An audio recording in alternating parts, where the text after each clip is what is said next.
আল্লাহ তার তাওহীদের সাক্ষী মেনেছেন নিজেকে। আল্লাহ সাক্ষ্য দিচ্ছেন যে আল্লাহ ছাড়া কোনো সত্য মাবুদ নেই, তিনি নিজে সাক্ষ্য দিচ্ছেন। দ্বিতীয় সাক্ষ্য দিচ্ছেন ওয়াল মালায়েকা, ফেরেশতারা। তৃতীয় সাক্ষ্য দিচ্ছেন ওয়া উলুল ইলমি, উলামারা। সুবহানাল্লাহ। যে ওলামাদেরকে আল্লাহ সাক্ষী মেনেছেন, রাজ সাক্ষী। বুখারী শরীফ, মুসলিম শরীফ যে সহিহাইন, গোটা ওয়ার্ল্ডের সমস্ত মুসলিম হাদিস বেত্তা ওলামারা এই রায় দিয়েছেন, রাজ সাক্ষ্য দিয়েছেন। আপনার কি বিশ্বাস লাগে না?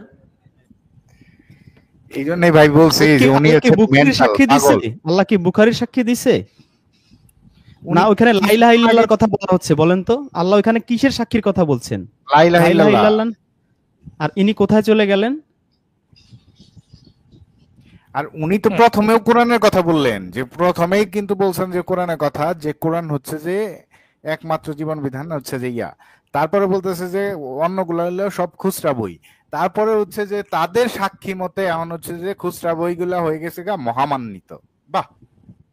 লা ইলাহা ইল্লাল্লাহর সাক্ষীটাকে তিনি কোথায় নিয়ে বুখারী তিরমিজিকে বলতেছেন যে আল্লাহ সাক্ষী দিচ্ছে, বুখারী তিরমিজি এটা সত্য, সহিহ হাদিস এগুলো সব। সে তো এটা জোড়াতালি দিল। আমার ধারণা জোড়াতালি না জালিয়াতি, এটা জোড়াতালি না জালিয়াতি? সরি, জালিয়াতি করলো সে। জোড়াতালি দিয়ে জালিয়াতি করলো। হ্যাঁ, জোড়াতালি দিয়ে জালিয়াতি করলো সে। প্রথমে তার কি স্ট্যান্ড ছিল, এখন সে এসে কি বলল, পুরোটাই সে এখানে তো সে ভণ্ডামি করলো। সে প্রথমে যেভাবে হাদিসকে তুচ্ছতাচ্ছিল্য, সেরা খাতার পাতা এই সে বলে, এখন এসে সে হাদিসকে দাঁড় করানোর জন্য উনি প্রথমে ওই ইয়েটা নিয়েছিল, অবস্থানটা নিয়েছিল। তবে এই কথাটা সত্য, একটু আগে রেজওয়ান ভাই যেটা বললেন, যে রেজওয়ান ভাই অন্তত পক্ষে যেভাবে একটা আয়াত নিয়ে ভেঙে ভেঙে বোঝাচ্ছিলেন, এবং একটা আয়াতের কোনো প্রশ্ন বা কোনো বিষয় থাকলে সেটা যে অন্য একটা আয়াতে ব্যাখ্যা করা আছে, সেই আয়াতটাও যে এনে উনি বুঝাচ্ছেন। সত্যি কথা, আমি আমার লাইফে কোনো এই যে তথাকথিত ওলামা বা আলেমকে এইভাবে কোরআনের তাফসীর করতে দেখিনি, কখনো দেখিনি। মেহেদী ভাই, এটা করতে গিয়েই তো আমরা এই যে রেজওয়ান ভাই ধরেন, আমরা যারা এখানে আছি, যে আপনি আছেন, এই কাজটা করতে গিয়ে তো আমরা তাদের চক্ষুশূল হয়ে গেছি। শুধুমাত্র এই যে রেজওয়ান ভাই যে পন্থাটা অবলম্বন করতেছে, পয়েন্ট টু পয়েন্ট, হ্যাঁ, তারা তো ধরেন তারা একটা আয়াতকে ব্যবহার করে তাদের এই ওয়াজ মাহফিলটাকে জায়েজ করার জন্য। ব্যাপারটা বুঝেন, কিন্তু তারা পয়েন্ট টু পয়েন্ট কিন্তু যায় না, আয়াতের আগে পেছনেও যায় না। কিন্তু রেজওয়ান ভাই যে পন্থা নিয়েছে, এই পন্থার জন্যই তো তাদের এত চুলকানি, এত চিল্লাচিল্লি, এত কিছু। মানুষকে কনসেপ্ট বা কনটেক্সট বোঝাইতে ওনাদের সমস্যাটা কোথায়? ওনারা একটা আয়াতের, একটা বড় আয়াতের সমস্যা কোথায় মেহেদী ভাই? আমি বলি সমস্যা কোথায়। আপনি যখন একটা বই পড়বেন, পড়ার পরে আপনি যখন মনে করবেন না যে আল্লামাল কুরআন, আল্লাহ কুরআন শিখায়, এই আয়াতটাকে অস্বীকার করবেন। আপনি যখন মনে করবেন যে এই আয়াতটা বুখারী, তিরমিজি, আলবানী, মওদুদি তারা তাফসীরের মধ্যে যেভাবে এই আয়াতটার ব্যাখ্যা করেছেন ওইটাই আসল ব্যাখ্যা, আল্লাহ ওইটাই আমার শিখতে হবে, তখন আপনি আল্লাহর কাছ থেকে আর শিখতে পারবেন না। ওই আয়াতের নূর, ওই আয়াতের রূহ আপনার ভিতরে আর ঢুকবে না। কারণ আপনি কিন্তু আল্লাহকে শিক্ষক মানছেন না। আপনি তো শিক্ষক মানছেন আব্বাসীকে, আপনি তো শিক্ষক মানছেন আলবানীকে, আপনি তো শিক্ষক মানছেন মওদুদিকে। আল্লাহ আপনাকে কেন শিখাবে? আল্লাহর কি ঠেকা পড়েছে? সেটা তো বটেই। আয়াত পড়ার আগে আরেকবার একটু ভিডিওটা প্লে করে নেন, অনেকেই আসছে নতুন, হয়তো ভিডিওটা প্লে করে। আমি আবার ভিডিওতে যাব। আমি আজটা একটু পড়ি। এখানে আল্লাহ সাক্ষীর কথা বলছেন, আলেমদের সাক্ষীর কথা বলছেন, সবই ঠিক আছে, কিন্তু কনটেক্সট বহির্ভূত ভাবে। তিনি যে কনটেক্সটের সাথে কিভাবে মা বেহেন করছেন এটা আপনারা একটু দেখেন। 3 নম্বর সূরা আল ইমরানের 18 নম্বর আয়াতে আল্লাহ বলছেন, আল্লাহ সাক্ষী দেন যে তিনি ছাড়া কোনো সত্য ইলা নেই। আল্লাহ কি সাক্ষী দিচ্ছেন? লা ইলাহা ইল্লাল্লাহ। এই যে লা ইলাহা ইল্লাল্লাহ, এই সাক্ষীটা আল্লাহ কেন দিচ্ছেন? আর সাক্ষী কি তা কি আমরা জানি? আমরা জানি না। আবার অনেকে হয়তো বুঝিও না। আমরা অনেকে কালেমা শাহাদাত পড়ি, সাক্ষী দেই, কিন্তু কি যে সাক্ষী দেই নিজেরাও বলতে পারি না।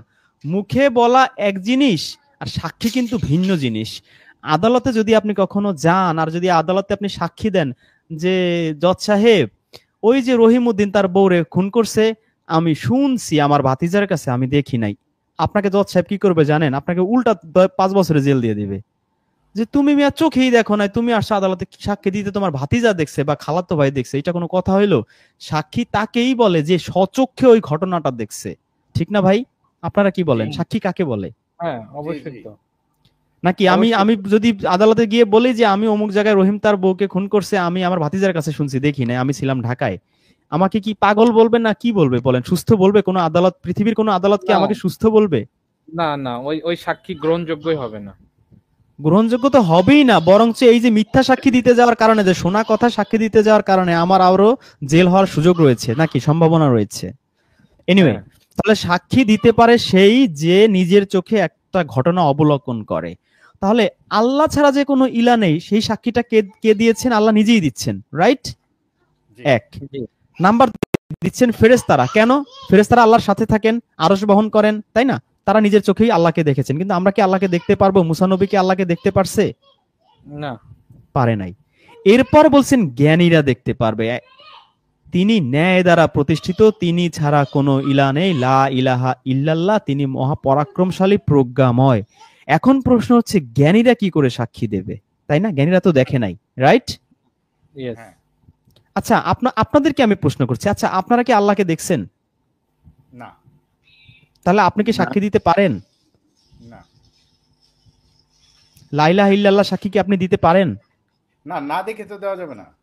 আপনি সাক্ষী দিতে পারেন না, আপনি বলতে পারেন, কালেমা বলতে পারেন, কিন্তু কালেমা শাহাদাত বা সাক্ষী তো আপনি বলতে পারেন না, রাইট? আপনি বিশ্বাস করতে পারেন, কিন্তু আপনি কি সাক্ষী দিতে পারেন? আপনি কি কালেমা শাহাদাত না। দিতে পারেন? আপনাকে তো আল্লাহ না। সাক্ষী দিতে বলেন, আপনাকে আল্লাহ বলছে আচ্ছা, ঈমান এখানে আনতে, নাকি? আমার একটা ব্যাপার জানার আছে, আমার এই ব্যাপারে একটু একটু পরে প্লিজ ডোন্ট ইন্টারাপ্ট প্লিজ। আচ্ছা, আল্লাহ কি আপনাকে কোরআনে সাক্ষী দিতে বলছে, নাকি আল্লাহ আপনাকে, এখানে কিন্তু অর্ডার নাই কোনো, এখানে আল্লাহ নিজে নিজেই বলতেছে, আল্লাহ সাক্ষী দেন যে তিনি ছাড়া সত্য ইলা নেই, ফেরেশতারা জ্ঞানীগণ তিনি ন্যায়। এখানে কিন্তু আল্লাহ বলেন নাই ইয়া আইয়ুহান নাস অথবা ইয়া আইয়ুহাল্লাযিনা আমানু, তোমরা সাক্ষী দাও আল্লাহ ছাড়া ইলা নেই, এরকম কথা কি আল্লাহ বলছেন? বলেন নাই। তার মানে আল্লাহর evidence, logic, stand, everything is okay, super fine, এখানে কোনো ভুল ত্রুটি কিচ্ছু নাই।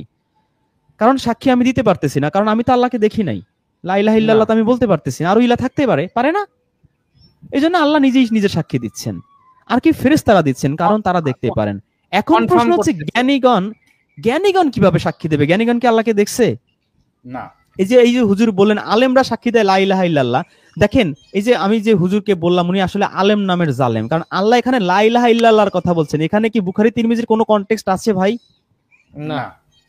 তাহলে উনি কোথার আয়াত, কোন জায়গা নিয়ে গেছে দেখছেন? এখানে হচ্ছে লা ইলাহা ইল্লাল্লাহর আয়াত। এই যে লা ইলাহা ইল্লাল্লাহ আমি যতটুকু আপনাদের সাথে এতক্ষণ শেয়ার করলাম, আপনাদের কি এই হুজুররা বা এই আলেম নামের জালেমরা কোনোদিন এর অর্ধেকও বুঝাইছে? আমার মনে হয় না। এনিওয়ে, আমি দেখিনি এখন পর্যন্ত। আচ্ছা, তাহলে উনি কনটেক্সট বহির্ভূতভাবে লা ইলাহা ইল্লাল্লাহর এই কনটেক্সটটাকে নিয়ে গেলেন বুখারী তিরমিজি সত্য কিনা সেই সাক্ষী আল্লাহ দিচ্ছেন, সেটা উনি মিন করে ওইখানে বুঝাইছেন। ভিডিওটা আরেকবার দেখলে আপনারা আরো কনফার্ম হবেন। গেল। প্রশ্ন হচ্ছে জ্ঞানীগণ কিভাবে আল্লাহর সাক্ষী দেয়? দেখুন, এই জ্ঞানী বা আলেম কারা, এই ডেফিনেশনটা পর্যন্ত আমরা কোরআন থেকে বিকৃত করে ফেলছি। কোরআনে আল্লাহ আলেমের সংজ্ঞা দিয়েছেন একটা, আমরা বানিয়েছি আরেকটা। আমরা কি বানিয়েছি? আপনি মাদ্রাসা থেকে পাশ করবেন, কওমি থেকে দাওরা হাদিস পাশ করবেন, অথবা আলিয়া থেকে আপনি টাইটেল পাশ করবেন বা উলা পাশ করবেন, আগে তো উলা ছিল, আপনি কোন একটা ডিগ্রি নেবেন, আপনি নামের আগে দিয়ে দেবেন আলেম, মাওলানা, তাই না? কিন্তু এটা কি কোরআনের ডেফিনেশন? কোরআনে কি কোথাও বলা আছে যারা আলিয়া মাদ্রাসায় পাশ করবে বা কওমি মাদ্রাসায় পাশ করবে তারা আলেম? অথবা আমি যদি আরো স্পেশালি বলি, যে ব্রিটিশরা যে আলিয়া মাদ্রাসা প্রতিষ্ঠিত করেছিল, প্রথম 26 জন যে প্রিন্সিপাল ছিলেন খ্রিস্টান, সেই আলিয়া মাদ্রাসা প্রতিষ্ঠিত হওয়ার আগে বা এই কওমি মাদ্রাসা বা এই যে হাটহাজারী মাদ্রাসা 1900 সালে প্রতিষ্ঠিত হওয়ার আগে যখন মাদ্রাসা ছিল না, তখন আলেম হইতো কিভাবে? মাদ্রাসাই তো নাই, রাইট? আমি কি বুঝাইতে পারছি আপনাদের? জি। আচ্ছা, তাহলে এখন আল্লাহর আলেমের সংজ্ঞাটা কি? এই সংজ্ঞাটা আল্লাহ দিয়েছেন সূরা ফাতিরের 28 নম্বর আয়াতে। আল্লাহ আলেমের সংজ্ঞা দিয়েছেন যারা আল্লাহকে ভয় করে। আল্লাহ বলছেন আল্লাহকে তো তার বান্দাদের মধ্য থেকে কেবল আলেমরাই ভয় করে। তাহলে আল্লাহ কি সব বান্দাদের কথা বলেছেন? বলেননি। বান্দাদের স্বীকৃতি দেননি, মানে আলেম হিসেবে স্বীকৃতি দেননি। আলেম হিসেবে স্বীকৃতি দিয়েছেন কাদেরকে? যারা আল্লাহকে ভয় করে। আচ্ছা ভাই, আমি যদি আল্লাহকে ভয় করি, আমি ঘুষ খাইতে পারবো না। আমি মানুষ খুন করতে পারবো, চাঁদাবাজি ছিনতাই করতে পারবো? পারবো না। তো আমাকে আল্লাহ আলেম বলছে, যদি আমি ঘুষ না খাই, আমি সুদ না খাই, আমি জুলুম না করি, মিথ্যা না বলি, প্রতারণা না করি, ধোঁকাবাজি না করি, অ্যাকর্ডিং টু আল্লাহর ডেফিনিশন আমি আলেম। তাই না? হ্যাঁ, আপনার ডেফিনেশনে তো আমি আলেম না, আপনার ডেফিনেশনে তো আপনি নিজেই আলেম, কিন্তু আল্লাহর ডেফিনেশন হচ্ছে আমি পাপ থেকে বেঁচে থাকি আল্লাহর ভয়ে, আমি হচ্ছি আলেম। এখন আপনারা বিবেক খাটিয়ে চিন্তা করুন তো, আল্লাহর ডেফিনেশন পারফেক্ট না হুজুরদের ডেফিনেশন পারফেক্ট? অবশ্যই আল্লাহর। অবশ্যই আল্লাহর ডেফিনেশন পারফেক্ট। আচ্ছা, এবার আমরা আমাদের মূল আলোচনায় যাই। তাহলে আল্লাহ এখানে কেন বললেন যে আলেমরাও লা ইলাহা ইল্লাল্লাহর সাক্ষী দেয়? এটা আল্লাহ এই কারণেই বলেছেন যে আপনি যখন কুরআন থেকে ইলম অর্জন করবেন, কুরআন থেকে জ্ঞান অর্জন করবেন, তখন আপনি একটা আয়াত খুঁজে পাবেন, আলাস্তু বিরব্বিকুম, এই পৃথিবীতে পাঠানোর আগে আল্লাহর সাথে আমাদের সাক্ষাৎ হয়েছিল, আমরা আল্লাহকে দেখেছিলাম, আল্লাহ আমাদের জিজ্ঞেস করেছিল আমি কি তোমাদের রব নই? আমরা বলেছিলাম ইয়েস ইউ আর আওয়ার রব। তাহলে কুরআন থেকে যখন আমি এই এলেমটা অর্জন করব, তখনই আমি বলতে পারবো আমি দেখি নাই। আপনি বলতে পারেন যে আমি ভুলে গেছি। আচ্ছা ভাই, আপনি যখন 6 মাস বা 1 বছর বয়সী, ওই সময়কার স্মৃতি কি আপনার মনে আছে? নাই, না। কিন্তু ছিলেন আপনি ওই সময়, এটা তো সত্য, তাই না? তাহলে হ্যাঁ, হ্যাঁ। কুরআনের এলেমে যখন আমি কুরআন বিশ্বাস করব, আল্লাহ বিশ্বাস করব, এবং আমি এটা বিশ্বাস করব যে কুরআনের সব কথা সত্য, তখন আমি ওই আয়াতটাও বিশ্বাস করব যে না আমি দেখছি, আল্লাহ যেহেতু বলছে আমি দেখছি, তার মানে আমি দেখছি, আমি এটা পুরো ইয়াকিন করব। তখন ওই আলেম হয়েই, আল্লাহকে ভয় করেই, তখনই আমি সাক্ষী দেব হ্যাঁ লা ইলাহা ইল্লাল্লাহ, আল্লাহ ছাড়া আর কোনো ইলা নাই, আর কোনো আইনদাতা, আর কোনো বিধানদাতা, আর কোনো বিধাতা নাই। আয়াতটা কি আমরা বুঝতে পারছি? জি, হ্যাঁ, পরিষ্কার পানির মতো এইবার পরিষ্কার। দেখেন এই হুজুর এই আয়াতটা বিকৃত করে, এত চমৎকার একটা আয়াত, এই আয়াতটা যদি বুঝতে পারে, আমার মনে হয় যে পৃথিবীর মুসলমানদের ভালো হওয়ার জন্য এই একটা আয়াত যথেষ্ট। একটা আয়াত যথেষ্ট, যে একটা আয়াতের উপর আমল করলে সে চুরি ডাকাতি ছিনতাই রাহাজানি মারামারি সবকিছু ছেড়ে দেবে। যদি এই একটা আয়াত সে উপলব্ধি করতে পারে যে আল্লাহ এই আয়াতে কি বুঝিয়েছে বা বোঝাতে চাইছে। আচ্ছা, এবার আমরা সে মুফতি ইব্রাহিমের কাছে যাই। উনি আসলে এই আয়াতটা কিভাবে বিকৃত করে কোথা থেকে কোথায় চলে গেছেন।